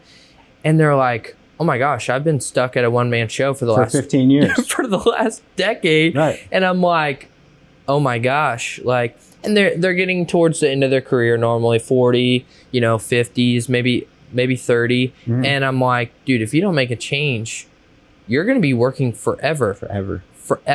You're stuck. You got out of this for freedom, and now you're in your own jail. It's worse. It's worse. Because I'm sure they're making great money, right? Glorified job for a while is kind of what I call it. Right. But then they get to the end of their business and they have nothing, no retirement. At least when you have a 9-to-5, you retire when you're 65 or 55 or whatever it is. And when you have no business, nothing to sell, you've been working for something. Your business also isn't worth anything because you are the business. No, when you remove yourself, you're going to sell a customer list and some tools and a truck. And what is that worth? Nothing. You know what I mean? Yeah, it's as good as, the only business that's valuable is a business that the owner is not involved in. Which is completely your business now. Yeah, because it's turnkey. Yeah. You know what I mean? We're not 100% to the point where I'm not totally involved, but I've distanced myself quite a bit. And I've gotten to the point now where I can go off into more. Right, and now I can go off into the next ventures. And where you were going with that is the guys who are stuck at the same number for 5, 10, 15 years, whatever. It's just such a hard thing for me to wrap my brain around, because I go into a fresh year thinking, dude, we're going to make so much more money than we made last year, because I know I've put in the work, and I know I'm actively putting in the work every single day to where I know we're not going to be stagnant. You know what I mean? And those guys, they don't understand what the next level is. They just know, I'm a great technician. I am great at plumbing, but I don't know anything else. And I think that a lot of those conversations that I have is I just need marketing. I need more calls consistently. And I'm like, no. You don't. You're not ready for that. You don't even know how to hire another guy or train him. You haven't even picked your head up enough to realize what is going on. Why am I in the game when I need to be coaching? Yeah. Why do I need more calls? Right. You're missing half the calls you already have. Right. And you think you need more calls? From word-of-mouth customers that are easiest customers to close. Yeah, or you're booked, or a lot of times they're like, I'm such a good plumber, I'm booked 3 weeks out. And when I hear that, it's not a good thing. It's a terrible thing. Right. I do plumbing. I also have an auto mechanic shop, and both of you guys, neither of you guys are booked out. 1 day. Yeah. And he's like, I remember he's like, I think I want to be booked out for 2 weeks. And I was like, why would you want to do that? Yeah, you don't. He turns 12 cars a day. That's where I want to be. I don't want to turn 3 cars a day and have a waiting line for 2 weeks. I want to have food on the table sitting there that my company can't eat all of it, so I can bring another guy in to help eat. And that's exactly what happens. That's how you scale. And you said something earlier, and this came into the forefront of my brain. Somebody told me something when I first started all this stuff that really helped me frame this growth mindset that I've had, to where it has helped us really, just hit the ground running and just keep going, is, what would you do without the fear of not having enough? And if money wasn't the issue in all of your problems? Mm-hmm. So the money's always there. There's more than enough to go around. There's always a way to find a way to fund something. Yeah. Why are you letting the financial burden of it hold you back from continuing to scale? You know what I mean? Scaling means more trucks, more guys, more money, more investment. Yeah. And most people don't understand how to even get there, because they don't want to spend the extra money. They don't feel like there's enough out there for them. but they have this big grandest scheme of what they want in their life, but they're scared. Yeah. And it's like, and I've heard all the quotes online and all the motivational stuff, but some of this is so true and it resonates with people I talk to every day. Like, you can be so dumb. Yeah. I've talked to some dumb business owners. Right. But these business owners succeed so much more because they're just like, they're risk takers. They're risk takers. They're they not take scared. action. Like, you would think that the money follows like people who are smart and intelligent. No, It doesn't. It follows people who are willing to take unnecessary risk. Yeah, I guarantee you I will be more successful than somebody with a 120 IQ because I'm willing to do the things they're not, and I'm willing to work harder than you. Yeah. And I think for me, like, if there's something that it's like I'm procrastinating or I'm avoiding or like The self-regulating idea. it's that Like, I'm not doing enough. I'm not doing enough. I'm not doing enough. Yeah, it's like you almost have to stop yourself because like you'll get in that wheelhouse of like, I'm not doing enough. And it's like, you shouldn't be doing any more. Like, Right. you need to be working on the right things. Yeah. Those things that you don't want to work on and like trying to figure Mastering out. the mundane, man. Mastering the mundane. Alex Hormozy says that the people that are the most successful are the people that become masters at the boring stuff. It really is. Mastering like the that. mundane of all the situations is the key to all of this. Andy Frisella says the same stuff too. You know, the reason he's built the businesses he has is because he's great at the shit nobody wants to do. You know what I mean? It's so easy for you to start having all these new ideas, new opportunities, new this, that, and the other when you get into business, because everybody sees that you're successful in this one and they want to start throwing more stuff at you so that they can ride off of your success. When in all reality is if you don't go a mile wide and an inch deep, but instead go 1 inch wide and a mile deep, you're going to be much more successful. You know what I mean? I don't need to do all of these things. I need to be really good at this. So let me ask you, for a plumbing business owner, the plumbing business owners watching this, what are those mundane tasks that they need to be? Training your guys, realizing that you have Team. you realizing that the culture and the vision that you are building and the thing you want in your head is never going to be a thing until you make every single person on your team have a role in that situation. And hold them accountable. And you hold them accountable. But besides that, you have to have the expectations in place and clearly communicated with them what their roles are before you can ever hold them accountable. Because if they're confused and they don't know what their job really is in your vision, who's at fault? Right. It's not them. They didn't know what the expectation was. Mm-hmm. They didn't know what their role was. They didn't know what they needed to be doing because you didn't teach them that. And it's something as small as that, as like the SOPs and the training you're talking about. It's not like this would be something that like a business owner doesn't have time for. It's something that a business owner doesn't want to do. And the part that nobody realizes is your SOPs fail every time you scale. Every time you make it to the next level, your old SOPs are trash because they don't fit your new model. Yeah. And that's the craziest part. Like, that's the mundane stuff, is going through and realizing, how can I be more efficient? How can this system work better? How can my sales process work better? And it's working, but how does it work better as I go to the next phase of this business?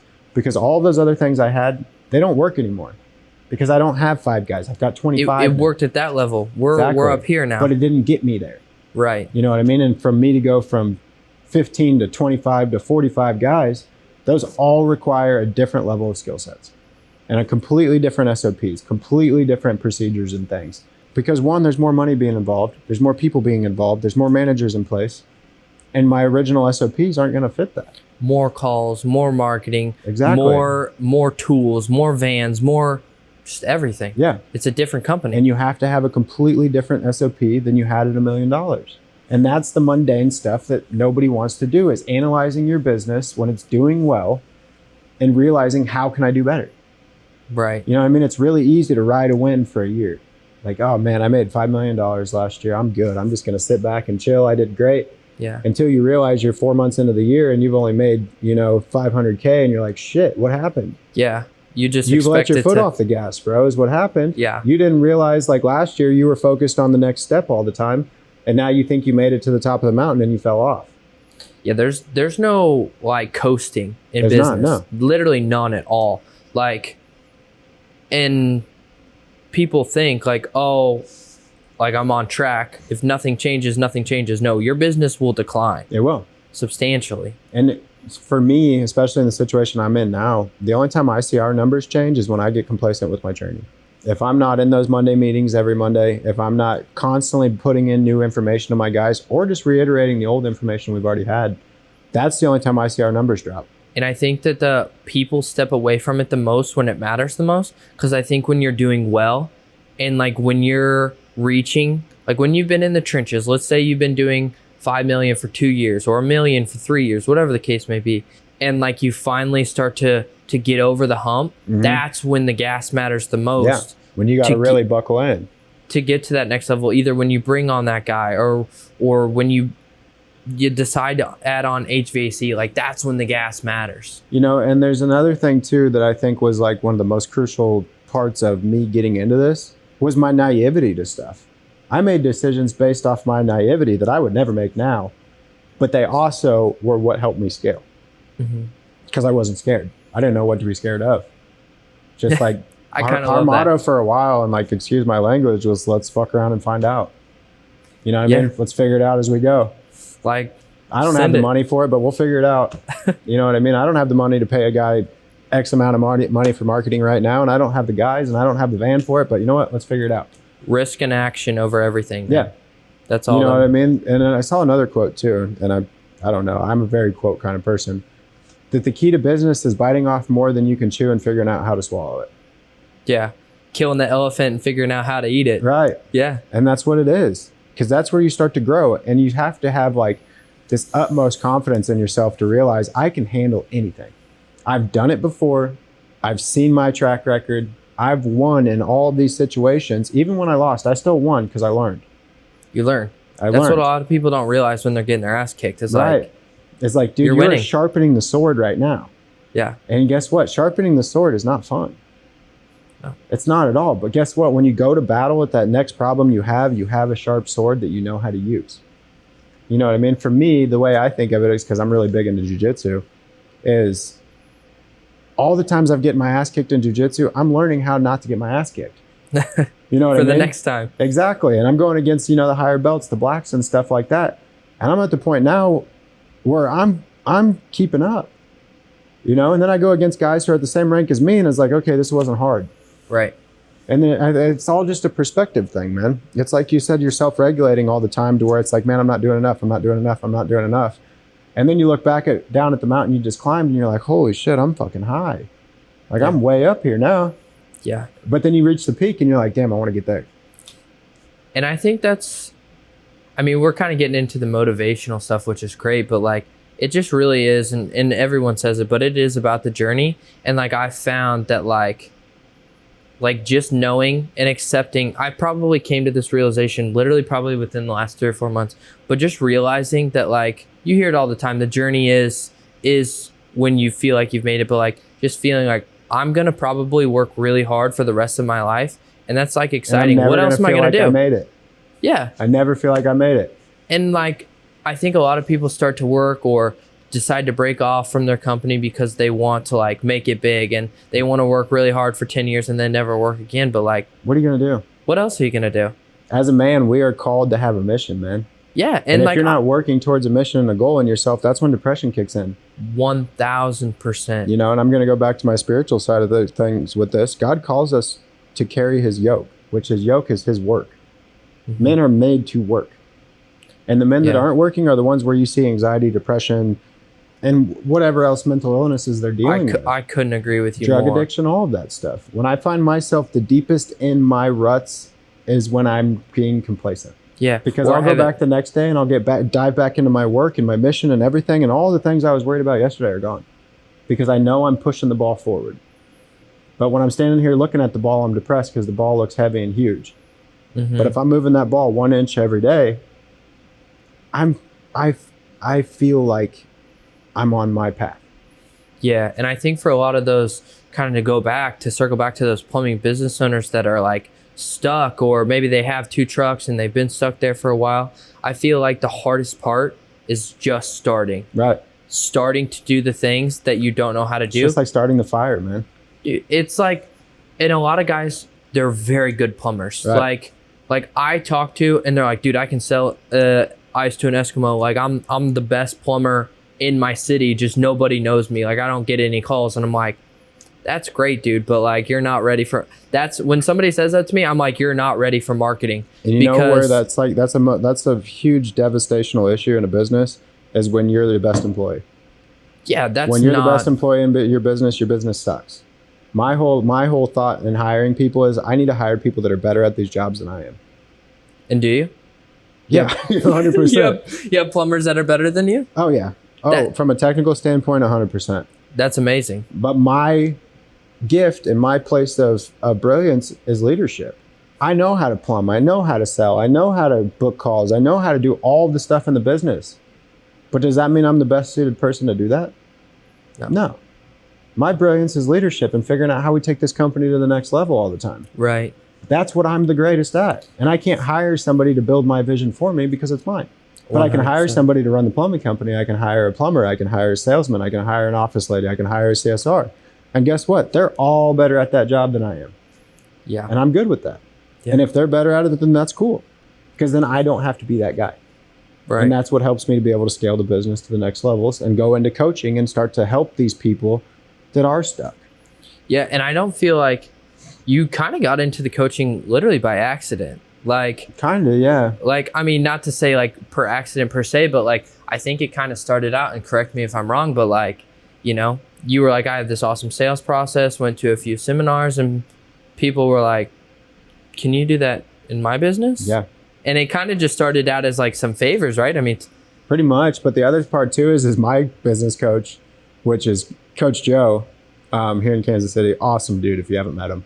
You know, I'm sitting in a coaching session with him one day and he's like, man, you should coach. I'm like, what do you mean? I'm here for your guidance. He's like, dude, I hear the way you talk to your guys and the way you talk to me and the way you talk to everybody. You need to be a coach. I'm like, never thought about that. Never crossed my mind. I went to Thailand on this spiritual wellness retreat thing with literally a whole plethora of different business coaches, from spiritual wellness to gym coaches to beauty product coaches, like all kinds of different coaches. And I realized, like, dude, I'm the only one here that's not a coach. You know what I mean? And I'm way better at business than all of these people combined. Yeah. You know what I mean? These people are struggling to make $200K a year, and I'm like, bro, this is what I do on a monthly basis. You know what I mean? Yeah. Like, I'm easily way better at this than all of you guys. Mm-hmm. And I'm not trying to like toot my own horn or anything, but then I got back and I see the freedoms these people have. You know what I mean? Their schedules are whatever they want them to be. And they're out traveling the world, coaching people from different areas of the world, like for an hour or two a day and making the money they need to make. And then I realized, like, dude, this major niche that I've had in the plumbing side and this major need that's so much bigger than me in this labor force, this is how I do it. I start to build the businesses up to be great so that young guys want to come into them. And my whole model with that is if I can make one business great in an area and he's taking all the work, all the employees, everything, the rest of these guys have to step it up in order to stay in business. And it's worked here. I've had guys working from other companies that came over and started with me, that they talked to the guys where they used to work at, and these other companies are starting to pay people more. They're starting to give better benefits. They're starting to give more vacation time. They're starting to match all the things that I am doing. Stealing all your ideas. Because all their guys are leaving. Yeah. You know what I mean? And it's just like, I'm not in competition with anybody, but at the same time, like, check it out. My shit's working. My whole big vision on all this stuff and how I make the trades great again is working. You know what I mean? And it takes one business to start to stand out. I mean, if I want great employees, I have to be a great business. I have to be a great leader in my business. And my business is solely based off of how good my employees are. You know what I mean? And it all works coexisting with each other. You know, and I really was just praying really hard, like, God, what do you want me to do in this life? Like, what is my mission? What is this big, giant, hairy, scary goal that is bigger than me? And I started to realize it's helping guys from the same positions that I'm in understand that they have a future to go to. You know, so like ideally what I want to do, man, with all this coaching and stuff like that, is I want to start a rehabilitation program for young adults, young inner city kids, as a secondary option to incarceration. So we bring these guys in that all they've known is drugs, violence, gangs, and nobody's even given them a chance. just because of where they're from, what they look like, whatever it may be, bringing them into this rehabilitation program, helping them realize like the drugs aren't the problem. These traumas and all the other stuff you guys deal with on a daily basis is what gets you into this. Helping them to heal from those things, giving them an apprenticeship with a company of mine or wherever, teaching them a trade, and then bringing them back into my business coaching program so that I can teach them how to run successful businesses and be good leaders in their community. Right. Because now you're breaking the whole generational poverty. Because now you're helping these people get from the gangs, the violence, and all this stuff, being that chain breaker in their family timeline, to where now they've built this successful business that they pass off to their kids. And now that family's out of this impoverished lifestyle that they've been stuck in for so long. Yeah. And I think to like iterate on that perfectly, like you were talking about personalities, and I think a lot of people who get caught up in the wrong stuff or like have a bad past are like big action, big risk taking people and personalities. They just don't have the right avenue, the right boat. The other thing too is like people in those situations, they thrive in chaos because that's all they've known. You want to thrive in chaos, start a business. Yeah. Because every day is chaos in some way, shape, or form. That makes a lot of sense. You know what I mean? That's what's so entertaining about it to me is there's so much going on all the time. And my fast acting brain, I need that. Because when I'm slow and sitting at home and there's nothing going on, I get depressed, I get bored, I get anxious, and I start to find things to make chaos in my life. Yeah. You know what I mean? But if I've got good chaos in my life, it always keeps me busy. Good chaos. Yeah. It always keeps me busy. But where I was going with that is I realized that my mission is to be able to help these kids that feel lost in life, just like I did, the kids that don't do well in school, the kids that don't sit well in a classroom, the kids that are not dumb by any means. You know what I mean? I was labeled as somebody that was dumb, but all high school was boring to me. It was so easy. It was boring. I didn't want to do it. You know, I didn't want to sit in a classroom. And then I got in a situation where I thrived, and look where it got me to. Yeah. And that's what I want to be able to portray to these kids is like, dude, you're not hopeless. Like your life does not suck. You're not dumb. You're not all these things that people say you are. We just need to get you in the right avenues. And we need to be able to help you to be that curse breaker in your family to where you're getting your family, quote unquote, out of the hood. You know what I mean? Look at me. Like my kids aren't ever going to have to worry. And I hope their kids never have to worry. Yeah. But you know what I mean? I grew up not ever feeling I was ever going to have enough and things were going to be taken from me and like this fear of abandonment and just fear in general. And now I'm in a situation where I don't have to pass that on to my kids. No. You know what I mean? And if you want to have a mission in life and something beautiful and legacy to leave to people, leave something that's bigger than you that somebody can take on once you're gone. Because this mission is something I can't do by myself.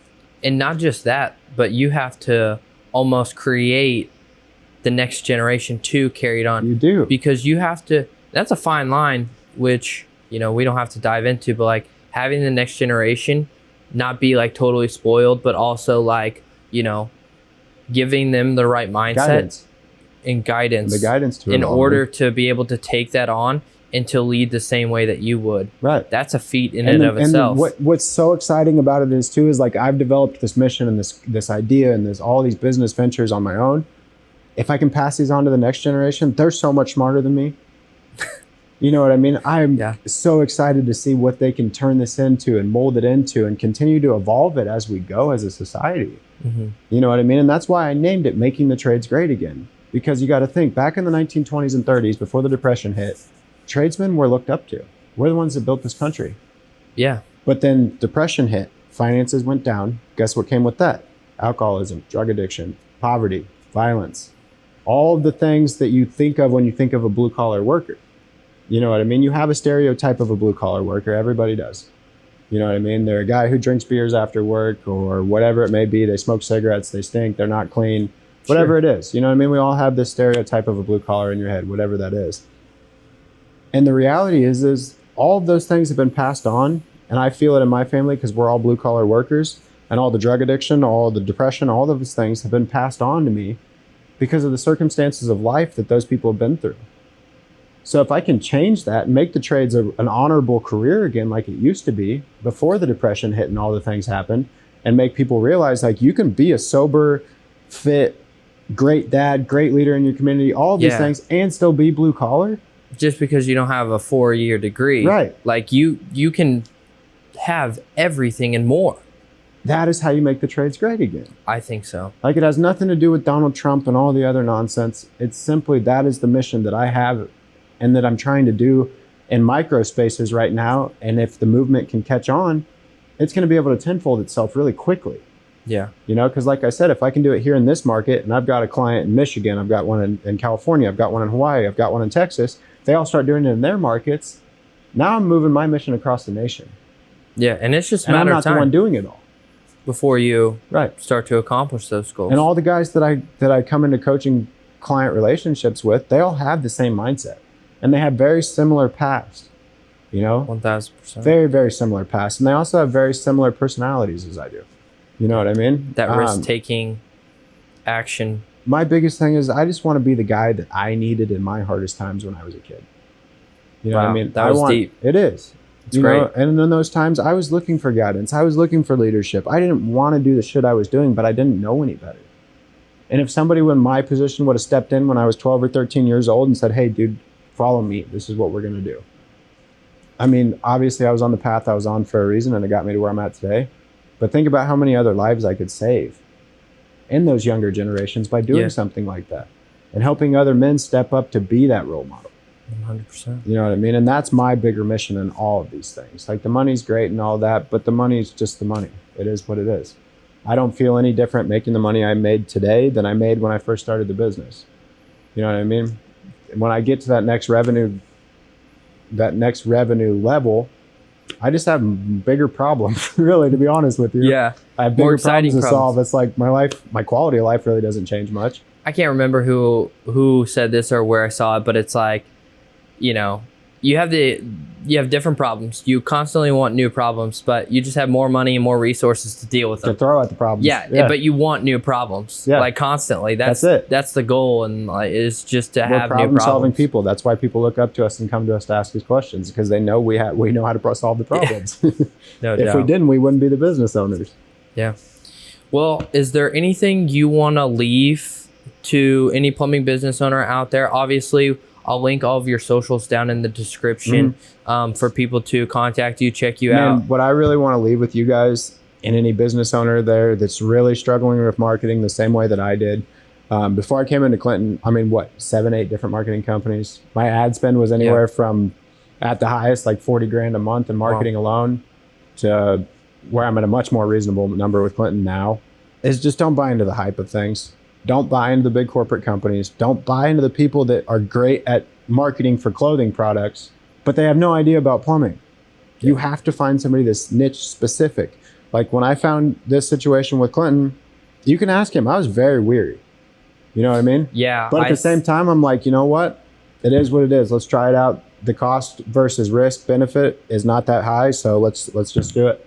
Yeah, and we had a pretty good guarantee at the time, 50 jobs. And as we've scaled, days. It's just like, okay, let's put more money into it. Let's put more money into it. Yeah. And it's not like you came to me, like a lot of these other clients are telling me, or a lot of these other companies I've worked with are, oh, well, you're not getting the results you want because you're not spending enough. Let's spend some more, spend some more. I am the one coming to him to say, hey, this is working. Let's put some more money into it. Yeah, like we added HVAC. He's like, you know, what's the budget look like? I was like, whatever you want it to be. Like, and I just gave you the expectations based off of your budget. Yeah. And then I'm like, you know, we'll kind of have to move up or down from there. Right. But yeah, I think it's been, 7 or 8 months now, just solid. Like, there's not even like a stalling point. We haven't even hit, like, we've run into some roadblocks on my end of things due to my situations, but they didn't even stall us out. No, like, jobs kept coming in, and it was just like... It was like 3 or 4 days, and then it just picked right back up. Yeah. And my thing is like, I knew this is what marketing was supposed to look like, and I knew that's why I had this dissatisfaction with all these other companies I've been with, because I knew what marketing is. I know what marketing is like capable of. Mm-hmm. You know. And then once I got with Clinton, it was like, okay, this is exactly what my expectations of spending this much money were, and they are finally met. Like, it's been to the point where I've turned you on to 3 or 4 of my closest friends. Yeah. And I told them, like, look, all the marketing problems we've all had together, because what we'll do is I'll sign up with one, he signs up with a different one, and we test them out until we figure out what works. We're all using him now. Like, my entire inner circle of people all uses him now. And I've been super thankful to have all of you guys as clients, but equally so, like, the marketing, and I think it's very important, is only as good as the business, right? And so like we can sit here and be like, oh, Social Wave's great, and I love my company. I think we do a great job for plumbers, but marketing is only as good as the business, and it's only going to amplify any problems that are already there. It is. And I guess that's the one key piece I want to leave everybody with too, is there's this term I heard in the last year, and it was such an eye-opening term. It's called devastational growth. When you get to that point of where you're growing so fast, you have to take a realistic look of what you have. Yeah. What is your business made of? You have to get down into the nitty gritty. And there's a lot of things in my business at the time that I knew they were a problem. I just didn't want to look at them. You know what I mean? Because I could put them in the back of the closet and not think about them, but they were still there. Yeah. And the reality is you have to know where you're at. And you also have to realize, like, you're right where you're supposed to be too. You know what I mean? Like, a lot of people get frustrated in business because they're thinking, oh, I want to make $1 million. I want to make $1 million. I want to make $1 million. But you don't have the skill set to even get there. Yeah. The reason you're at 200,000 is because you have a $200,000 skill set. You have not invested the time, the money, and the effort into being person that can steward $1 million. You know, I mean, I still fully believe that the reason that I'm not at 10, 15, $20 million is because I don't know how to financially steward that much money yet. So I'm learning right now financial disciplines to a new level that I've never had before. Yeah. And until I'm ready for that, I truly believe, and I don't know what you guys all believe, but I truly believe God will bless me in that situation when I'm ready for it. And I think that's where a lot of us have to realize is, like, growth is not linear by any means. It's stair stepping. You're going to raise up really quick, and then you're going to plateau off to where now you need to learn new skill sets in this plateau to take your next jump. You know, and it's just like if you see a set of stairs going up, they're not just one linear path. Yeah, it's building blocks. You know, I mean, if you look at it from the outside, yes, it's a rocket ship going straight up. But if you look at it on let's talk about it like a day trading standpoint, you can look at an hour-long chart. Yeah. You know, and you see long candles and short candles. If you look at a 1 minute chart, though, it's based off a bunch of fluctuations. You know what I mean? And it's not just a linear or curve up or a linear curve down. It's a stair step. And when you get to those plateau points, you need to realize, okay, I've hit a ceiling. What skills do I need to learn to get to the next level? Yeah. And not hitting that point to where you have devastational growth, to where you don't have the skill set to keep up with the next level. You know, so just understanding where you are, what you have, what you're capable of, and where you can improve. You know, you cannot have an ego about yourself like, my business is the best, I don't need anything. Or I'm the best plumber in town, people should be calling me. Right. Like, that's not going to get you anywhere. They have no reason to. Yeah. They don't know who you are. Nope. I mean, and you really realistically don't even know who you are. If you think you're the best in town, there's always somebody bigger and better than you. Yes. And the best thing you can possibly do is find that person and ask them all the questions you could ever want. I think that's a huge part of being a great leader. And this is maybe like a great place to end off, but like, being a great leader is realizing that you don't know everything and being open. Always being a student. Always being a student. And that's hard for anyone. Dude, I learn stuff from my 5 and 6 year old every day. You know what I mean? And there's a lot of times I look back and I'm like, who's really raising who here? Who's really raising? You know what I mean? I can appreciate that. Live life in just such a careless, like, all the things I worry about don't matter to you guys. Yeah. And in all reality, all the stuff I worry about really don't matter. Yeah. You know what I mean? And that goes a lot of ways, man. And it's always just being a student in every situation. You know? Yeah. I think Coach Joe also told me this, and this will be where I end everything. The worst thing you can possibly do in any relationship is say, I know. Because the second you say, I know, you've killed the entire ability to learn. Yeah. Why would somebody above you want to give you advice? I stop talking to people when I try to teach them something. They're like, oh, I know. Okay. Well, if you know it, why are you talking to me? You got it figured out. I've seen that with a few business owners where, like, they've been stuck at $1 million, and I'm like, dude, you're not ready for marketing. Like, you have, you know, you're getting 70, 80 calls a month, and you're doing $1 million a year. That's great. Like, you know, you've been doing that for 3 years. Like, you don't need more calls. Half of your calls are going out the window anyways. Yeah.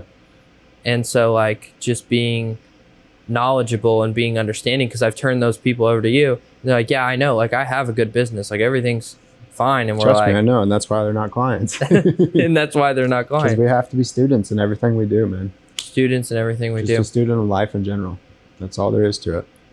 But I really appreciate you having me, man. And it was a great conversation. Yeah, that's going to wrap it up here. Trent, as always, I appreciate you coming on here. great friend, great client. We also talk about hunting pretty much 24/7 daily. So we're gonna end it here. I'll link all of his stuff in the description. Feel free to reach out to him with general plumbing questions. Anything else they should reach out to you for?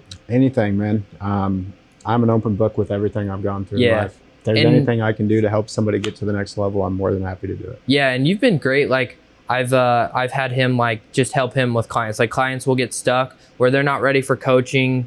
They are ready for marketing, and like Trent will come in and answer a few questions because like we know, just like with clients, like we take out one coin and put in the rest for later. So he's also open for just some great general questions. And so also if you are looking for marketing help, you heard it from him here. So the link for that will also be in the description if you want to book a call. We guarantee 50 calls in 30 days. So thanks. See you guys in the next one.